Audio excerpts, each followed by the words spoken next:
আমরা আজকেও 1202টা মামলা প্রত্যাহারের অনুমোদন দিয়েছি, যেগুলো ফেসিবাদের সময়, বিগত ফেসিবাদী সরকারের সময় রাজনৈতিক উদ্দেশ্য প্রণোদিত মামলা ছিল। এগুলো প্রত্যাহারের জন্য আজকে অনুমোদন দেওয়া হয়েছে। এর আগে আমি এখানে আসার পরে 1006টা মনে হয় অনুমোদন দিয়েছিলাম।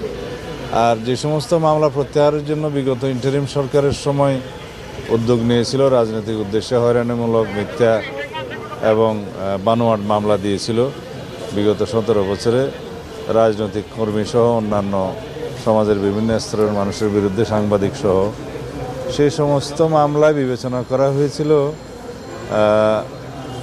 মার্ডার কেস বাদে এক্সপ্লোসিভ এবং অস্ত্র মামলা, মাদক, আর একটা যেন নারী শিশু, এই বিষয়ে মামলাগুলো বাদে বাকি মামলাগুলো বিবেচনায় নেওয়া হয়েছিল। কিন্তু আমার বিরুদ্ধে বহু মার্ডার কেস দেওয়া হয়েছে, বিস্ফোরক তো আছেই, অস্ত্র মামলা আছে, রাজনৈতিক উদ্দেশ্যে এরকম মামলা দেয়া হয়েছে। এগুলো সত্যিকারভাবে যেগুলো রাজনৈতিক উদ্দেশ্যে দেয়া, এগুলো যাচাই বাছাই করে পুনরায় রাজনৈতিক মামলাগুলো প্রত্যাহারের বিষয়ে আমরা আর একটা উদ্যোগ নিচ্ছি, এবং এটা যাতে কোনো অপব্যবহার না হয় সেজন্য যথেষ্ট সতর্কতা অবলম্বন করার জন্য কি করা যায়, কিভাবে যাচাই বাছাই কমিটি করা যায়, সেগুলো চিন্তা করছি। এটা আজকে কালকের মধ্যে সিদ্ধান্ত হবে।